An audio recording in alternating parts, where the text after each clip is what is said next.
Kalau dulu organisasinya mungkin sebelum ramai sekarang tuh kan ISIS. Kalau dulu masih, kalau nggak salah dulu masih ngiblat ke Al-Qaeda. Ya bisa dibilang dulu masih di Indonesia itu disebutnya JI lah, Jemaah Islamiyah gitu, yang saya tahu terakhir. Kalau sistem organisasinya sebetulnya masih nggak jauh beda lah struktur organisasi seperti pada umumnya gitu. Hanya mungkin kita pergerakannya lebih kepada ya dakwahnya pun dakwah yang betul-betul dakwah tersembunyi gitu, karena memang mengajak tanda petik generasi anak-anak muda khususnya, ya umumnya kalaupun bisa warga yang lain untuk ikut aksi, katakanlah seperti itu. Jadi kalau saya secara pribadi sih perannya waktu itu cuma dikasih peran untuk bahasanya untuk menampung untuk tempat escape. Artinya escape tuh ketika ada anggota organisasi yang melakukan aksi kemudian jadi buronan atau DPO, ya bagian saya menyiapkan tempat untuk persembunyian apa segala macamnya gitu, khusus untuk daerah Sukabumi dan sekitarnya. Nah itu bagian saya di kelompok saya waktu itu.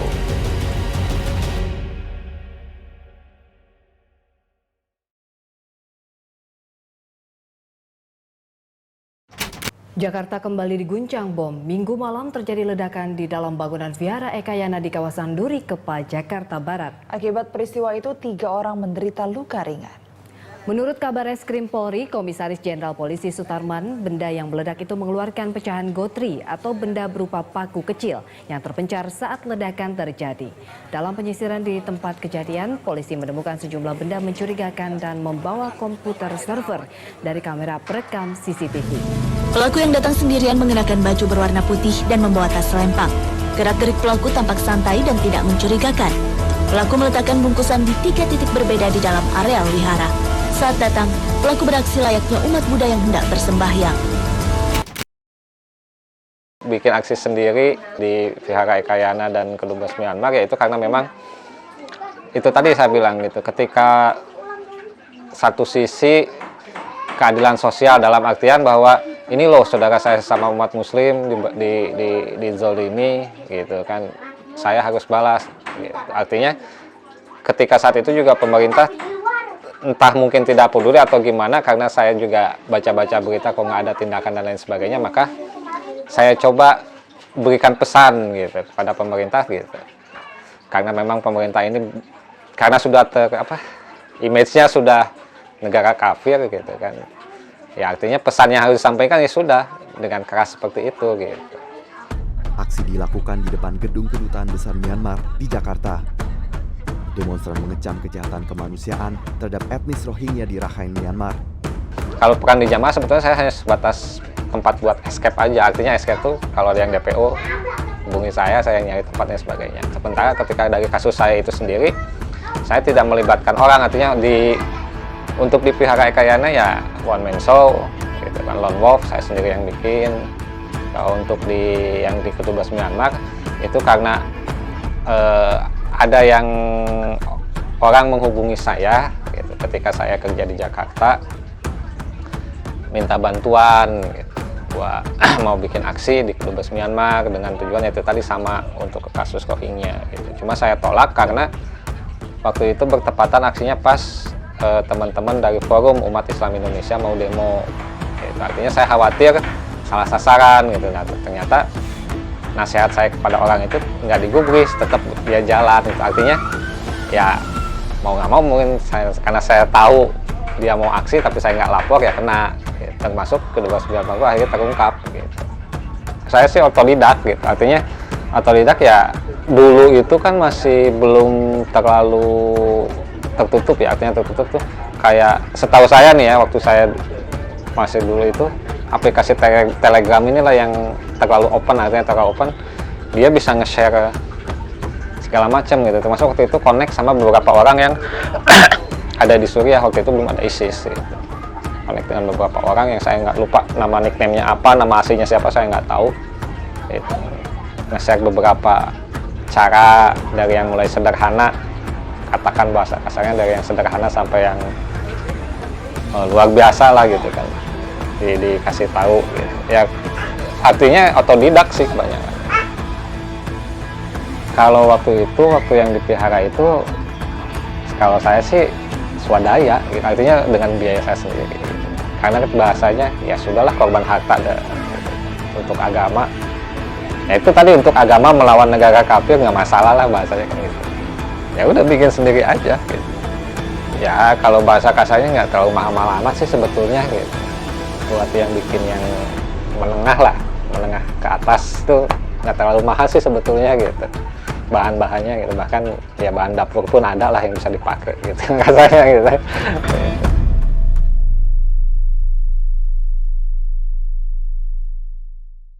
Kenapa kalau pada akhirnya saya harus memilih katakan ataupun misalkan sampai harus terpapar virus radikalisme, virus pemahaman-pemahaman yang ya tidak sesuai lah, walaupun misalkan sesuai agama, tapi sebetulnya agama tidak mengajarkan itu gitu. Jadi permulaannya sebetulnya tidak ada, kalau saya secara pribadi itu tidak ada yang ngajak, artinya ada sebuah keinginan lah, setiap manusia itu pasti punya keinginan untuk hidup sesuai dengan ketetapan atau aturan-aturan agama yang mereka anut gitu. Nah, ketika ada rasa keinginan itu dalam hati saya, hidup sesuai dengan aturan agama, mentaati semua aturan agama, ya saya coba itu sendiri, mencari ilmunya pun dengan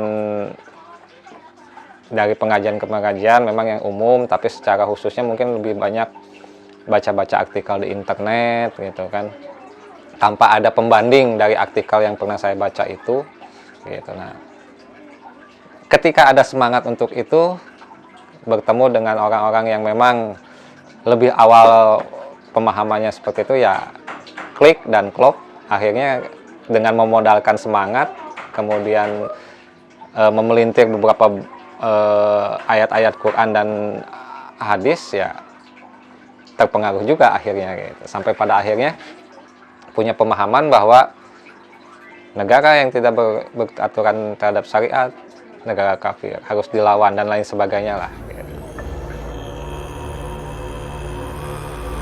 Kalau yang pernah saya alami sendiri, memang pada awalnya kita mengisi pada pengajian-pengajian tataran umum. Artinya umum itu tentang bagaimana tentang tauhid, syariat Islam, fikih dan lain sebagainya lah. Nah, nanti kan dari situ bahasanya ada pemikiran yang dikembangkan, kayak semacam ketika ada tauhid, lawan dari tauhid itu apa? Kemusyrikan. Ketika ada syariat, lawan dari syariat itu adalah ketika aturan-aturan Allah tidak lagi diterapkan gitu. Nah, pada akhirnya terus sampai secara tidak langsung lah, secara tidak sadar juga, ya mau nggak mau itu sebetulnya mengarahkan pola pikir ke kita gitu. Pola pikir sang istilahnya yang mengaji lah gitu kan, untuk berpikir pada akhirnya untuk berpikir radikal gitu. Jadi kalau dulu ada teori tentang dihipnotis supaya mau aksi segala macam, ya sebetulnya bukan hipnotis gitu. Artinya seperti tadi yang saya bilang, punya semangat, punya keinginan untuk hidup sesuai dengan aturan agama, itu dengan aturan syariat yang betul, ketemu dengan ya bukan salah sih sebetulnya gitu kan, kurang tepat lah, orang yang kurang tepat, kemudian tanpa ada pembanding, artinya apa yang didapat itu yang diterima dan menganggap yang lain salah, maka itu pasti sudah jadi gampang tersusupi lah virus-virus radikalisme atau pikiran yang menganggap orang lain itu kafir dan lain sebagainya gitu.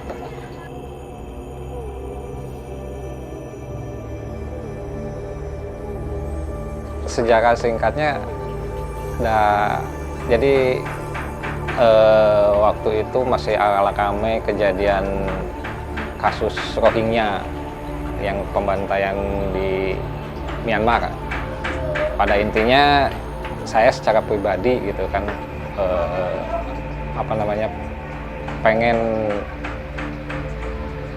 balas dendam lah bahasa kasarnya gitu, ketika saudara-saudara saya muslim di Myanmar tertindas, ya kita harus balas. Salah satunya ya dengan aksi yang pernah saya lakukan di Vihara Ekayana sama di Kedubes Myanmar beberapa tahun yang lalu.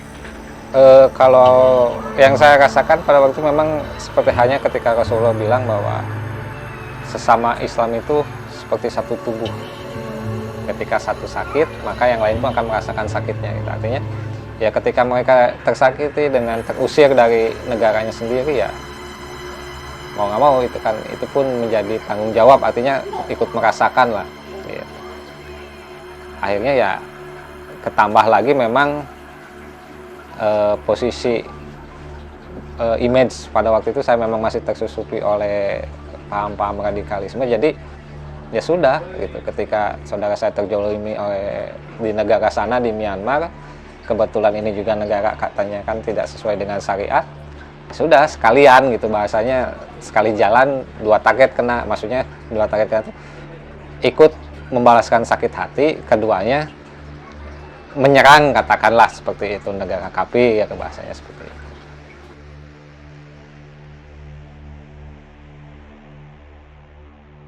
Kapolri Jenderal Polisi Timur Pradopo memastikan bahwa wajah pelaku pengeboman di Vihara Ekayana, Jakarta Barat terekam kamera CCTV. Ya, 3 bom yang meledak Senin malam itu menyebabkan 3 orang mengalami luka-luka.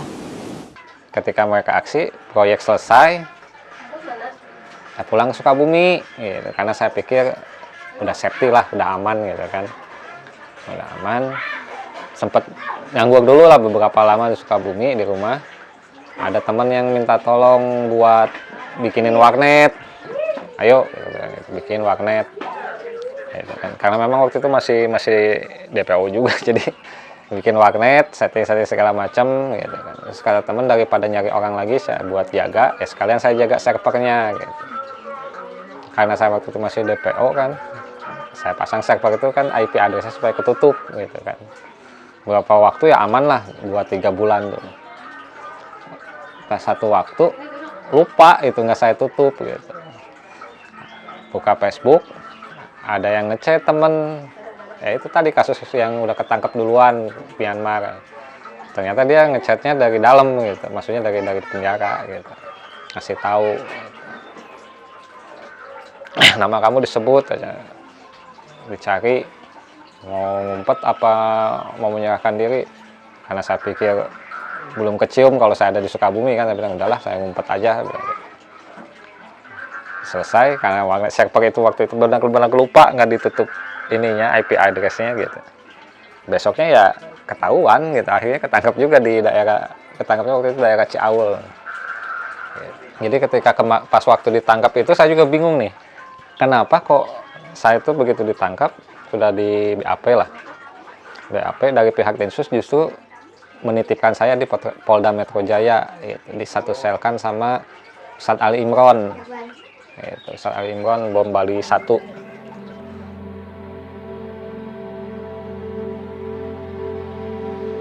Nah dari situlah ketemu dengan Ustadz Ali Imron, sharing, tukar pikiran, ya diskusi lah. Akhirnya dapat pencerahan tuh. Setelah lama sama beliau lebih kurang 6 bulan apa setahun gitu ya, lupa. Saya ingat waktu masih diskusi sama Ustadz Ali Imron, dia ngasih ilustrasi kecil seperti ini. Dia waktu itu kalau nggak salah pegang mesin jam dinding ya, di mesin jam dinding dia balik, dia bilang, ente lihat nggak di mesin jam ini komponennya tuh macam-macam, yang kecil, yang gede, yang kelihatan, yang nggak kelihatan. Kelihatan, saya bilang gitu kan. Nah, setiap komponen itu mempunyai fungsi dan peran masing-masing. Walaupun kecil, satu aja katanya komponen itu hilang, mesin ini nggak akan jalan. Gitu. Saya sempat bingung juga maksudnya apa nih gitu kan. Nah kemudian dia bilang, artinya sekecil apapun peran kamu, sekecil apapun peran ente nanti di masyarakat ketika ente pulang, jalani aja. Karena itu pasti akan bernilai besar, walaupun nggak kelihatan. Gitu. Artinya, ya sudah apa yang kita bisa lakukan. Gitu. Itu satu pesan dari Ustadz Ali Imron yang pernah saya dengar. Yang keduanya, dia bercerita tentang kisah antara cicak dan semut ketika zamannya Nabi Ibrahim. Jadi ketika Nabi Ibrahim mau dibakar, atau sudah dibakar, ada semut yang bolak-balik bawain air, ya kebayang semut sekecil itu membawa air gitu kan, jadi cuma setetes juga segimana gitu. Dia bolak-balik bawain air untuk memadamkan api yang membakar Nabi Ibrahim pada waktu itu. Nah, tapi di sisi lain ada juga cicak gitu, yang terus meniup-niupkan supaya api itu semakin besar gitu. Tiba-tiba ada merpati yang menertawakan kedua binatang ini, artinya menertawakan tuh kalian tuh melakukan hal-hal yang kecil nggak ada manfaatnya, kata merpati itu. Cuma kata semut tadi, walaupun saya cuma menyiram dengan kurang dari setitik air, paling tidak ini membuktikan bahwa saya ada di posisi yang mana. Begitupun dengan cicak, walaupun cuma hembusan angin yang nggak seberapa, tapi itu posisi ada di mana. Artinya ya sekecil apapun yang kita bisa lakukan untuk bangsa dan negara agama ini, ya lakukan gitu. Artinya kebaikan ya gitu. Kebaikan apapun itu lakukan, pasti akan ada manfaatnya, lambat atau laut.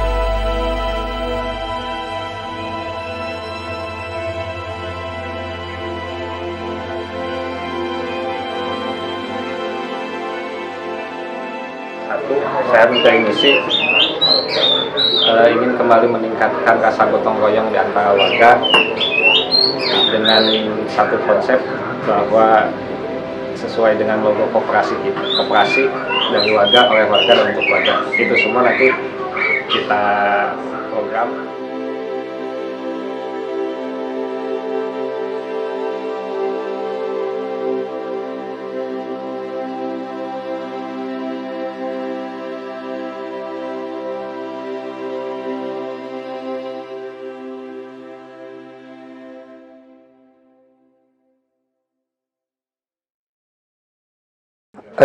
Ya awalnya gitu aja sih, dari obrolan-obrolan warga lah, warung kopi biasa gitu. Kalau saya kan biasanya selesai sholat maghrib suka nongkrong depan rumah gitu kan, sama tetangga ngobrol gitu. Ya ngobrol ngalor ngidul gitu, cuman tiba-tiba ada seorang warga yang bilang, udah Kang Robi maju aja katanya jadi pengurus RT, nyalonin. Ya awalnya saya itu agak nolak juga, maksudnya agak nolak kan terkait dengan background saya lah dulunya seperti apa gitu kan. Nah, saya bilang nantilah gitu. Saya tanya dulu beberapa orang terkait, bisi aya naon, bisa ada apa-apa gitu kan, dibolehkan apa tidak. Coba koordinasi dengan yang pihak-pihak terkait, ya akhirnya nggak masalah katanya gitu. Sok aja kalau mau mah, sekaligus pembuktian katanya kalau Kang Robi itu memang betul-betul sudah ya bahasanya sudah NKRI kembali lah gitu, sudah diterima oleh masyarakat gitu. Makanya dari situ ya udah bismillah gitu. Artinya memang pure permintaan dari warga artinya gitu. Makanya tadi prosesi pemilihan itu semoga bisa menjadi contoh atau apa ya, satu pembelajaran lah khususnya buat teman-teman yang ex Napiter juga. Jangan pernah ragu, jangan pernah malu untuk kembali terjun ke masyarakat. Insya Allah masyarakat bisa menerima lagi gitu. Dan dari warga masyarakat pun semoga bisa menjadi contoh bahwa kami ini sebetulnya masih juga pengen berbaur dengan warga gitu, artinya gitu, bisa saling timbal balik lah gitu bahasanya. Saya sendiri sih secara pribadi kalau untuk target menang kalah nggak ada target lah artinya gitu. Artinya bagi saya ketika ada warga yang menyuruh saya untuk maju, walaupun hanya sekedar beberapa orang awalnya gitu kan, bagi saya itu satu bentuk bukti bahwa oh ternyata saya yang dulunya tanda kutip memusuhi negara gitu kan, yang sempat bikin rame, bikin risuh dan lain sebagainya, ternyata warga lingkungan sekitar nih sudah mulai bisa welcome lagi, menerima saya. Nah itu satu bukti gitu. Apalagi sekarang ketika ngelihat walaupun cuma dapat 11, bagi saya tetap satu hal pembuktian bahwa saya kembali bisa diterima di masyarakat, dan itu satu hal yang luar biasa gitu, sangat luar biasa lah artinya sebuah pembuktian seperti itu gitu. Walaupun tidak terbaca semua, paling tidak lah masyarakat oh ternyata mereka mau menerima kembali saya dan sudah mau menerima kembali saya, artinya satu amanah yang luar biasa gitu buat saya. Walaupun masalah menang guys oke lah, karena memang nggak jadi target gitu. Bagi saya mah yang jelas warga sudah bisa welcome kembali, ya alhamdulillah gitu. Ya walau alam sih ya, kalau saya sih nggak pernah mencoba suzon seperti apa atau gimana, tapi yang jelas kadang ya hati manusia lah siapa yang tahu, tapi kadang memang ada aja gitu suka yang sampai ke telinga gitu kan, termasuk ketika jeda waktu antara pemilihan hari ini sampai beberapa hari ke belakang itu sempat ada aja yang image miring lah gitu bahasanya kan gitu, wah kan ini mah mantan begini nanti takutnya dan lain sebagainya gitu. Nah, tapi ya bagi saya satu orang yang berbicara seperti itu ya wajar lah, karena bagi saya tetap ketika ada beberapa orang menyuruh saya untuk maju, kemudian lihat apalagi hasilnya sekarang lebih dari beberapa orang sampai 11 orang, 11 suara lah katakan, 11 kepala keluarga gitu kan, itu satu hal yang luar biasa. Artinya ya sudah, satu orang dibanding dengan banyak warga yang mau menerima ya nggak masalah sih gitu. Nanti bahasa kasarnya gini, ketika kita benci, oh DPR dan lain sebagainya, pemerintahan banyak korupsinya dan lain sebagainya, ya kita teriak-teriak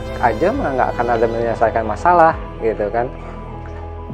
Cobalah sok, kalau kita punya idealisme, punya keinginan, silakan masuk ke sistem, nggak usah langsung ke atas dari sistem yang terkecil. Nah, salah satu faktor yang pada akhirnya saya memutuskan, ayo saya siap nyalonkan menjadi pengurus RT, salah satunya itu. Artinya saya tidak bisa langsung membenahi negara ini dari langsung konsep yang paling atas gitu.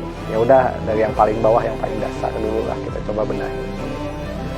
Yang ketiganya, perbandingannya ya, antara semerawutnya sistem negara saat ini dengan kebaikannya, masih lebih banyak kebaikannya gitu. Contoh ya, kita sholat nggak dilarang, kita haji difasilitasi, zakat dipersilahkan. Jadi bahasanya negara ini, khususnya Indonesia, bisa dibilang sekitar 70-75% itu sudah menggunakan sistem syariat juga gitu. 3 faktor itu yang kemudian menjadi pola pikir berbalik lah bahasanya.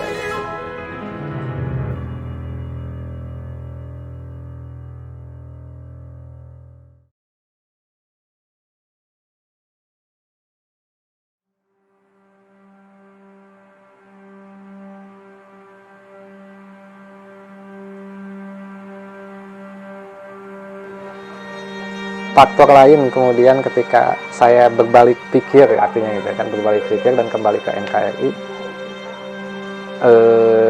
2 kejadian yang harus betul-betul saya renungi banget gitu. Pertama, ketika masih di Makobrimob Depok, ibu meninggal. Saya tidak bisa lihat, tidak bisa mengurusinya, tidak bisa mentalkinya, cuma dapat kabar dari adik aja. Itu sempat nelpon melalui petugas ngasih tahu. Yang kedua, istri lahiran, sampai saat ini saya belum pernah ngelihat anak saya secara langsung. Nah, 2 faktor inilah kemudian sering saya jadikan bahan renungan. Artinya bahan renungan itu, kalaulah misalkan apa yang saya pahami, apa yang saya lakukan, dan apa yang saya inginkan pada hari itu adalah sebuah kebenaran dan Allah ridhoi, apa mungkin terjadi 2 faktor ini? Atau jangan-jangan malah sebaliknya, justru apa yang saya pahami, apa yang saya lakukan pada waktu itu, itulah sebuah kesalahan, dan ini 2 hal ini Allah tegur melalui 2 hal ini. Dari situ kemudian terus berpikir, ya kesimpulannya, apa yang saya pahami, apa yang saya akan pada itu tidak betul 100%. Ada banyak kesalahan yang harus diperbaiki lagi.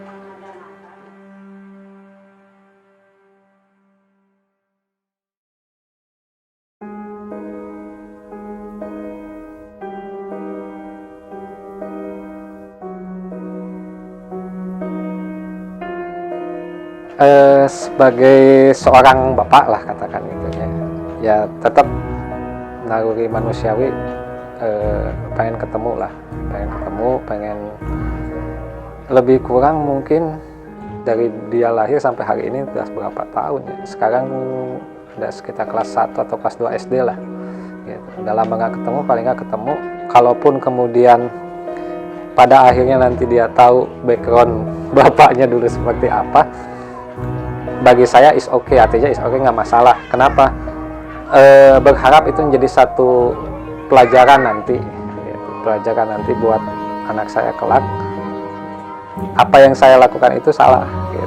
Dan dia udah tahu, oh ternyata kesalahannya di sini, berharap nanti akan memperbaiki dan menjadi lebih baik. Gitu. Tapi tetap makanya sebisa mungkin pengen ketemu. Gitu. Artinya paling nggak ngasih peringatan lah. Nih saya tuh pernah seperti ini, salah, kamu jangan seperti ini. Makanya melalui media ini semoga gitu kan, saya cuma bisa berpesan pengenlah ketemu gitu.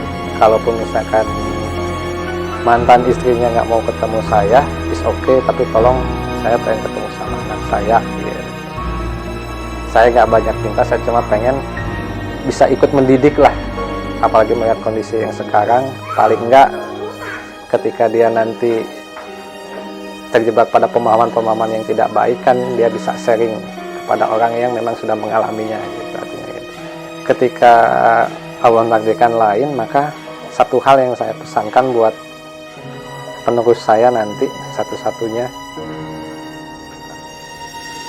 ketika Allah memberikan satu hidayah, keinginan untuk kita berbuat sesuai dengan aturan-aturan Allah, jalani itu sesuai dengan ketentuan dan aturan agama yang telah kamu yakini. Pelajari Islam secara kafah dari keseluruhan, jangan setengah-setengah. Ibarat kita mau melihat satu bentuk Al-Quran, dari sudut pandang manapun itu akan berbeda, tapi bentuknya tetap Al-Quran. Artinya jangan hanya menganggap benar dari segi satu sudut pandang, tapi lihatlah dari segi sudut pandang yang lain, sehingga kita bisa berpikir lebih bijak, tidak hanya berdasarkan pada satu sumber. Jadi berharap ya cukuplah jadi pelajaran apa yang bapakmu ini sudah lakukan.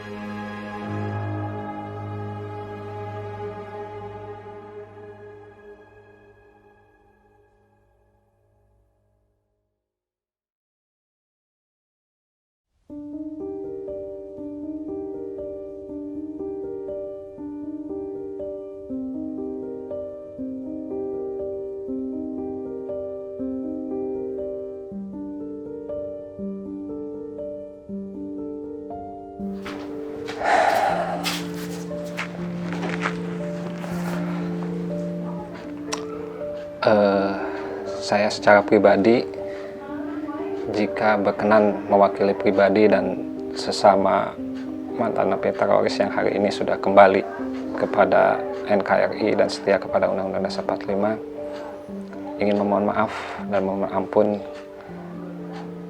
secara hablum minannas mungkin kepada lembaga, personal, ataupun seluruh warga negara Indonesia, wabil khusus saya, warga Sukabumi, mohon maaf yang sebesar-besarnya apabila memang sudah membuat kisruh, membuat kacau kota Sukabumi khususnya, umumnya mungkin negara ini.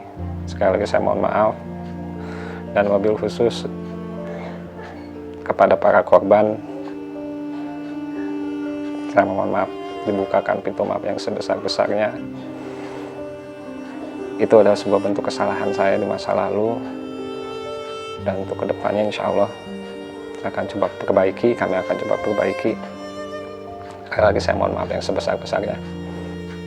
Itu adalah sebuah kesalahan, dan izinkan saya untuk memperbaikinya dari mulai hal yang terkecil yang akan saya coba lakukan. Sekali lagi saya mohon maaf kepada seluruh pihak terkait, wabil khusus warga kota Sukabumi dan keluarga serta tetangga saya yang berada di dekat rumah, serta lembaga-lembaga yang terkait yang ikut terseret namanya menjadi buruk atau jelek. Sekali lagi saya mohon maaf, dan juga para korban, saya sekali lagi dengan tulus ikhlas mohon maaf yang sebesar-besarnya, mohon dibukakan maaf sebesar-besarnya. Terima kasih.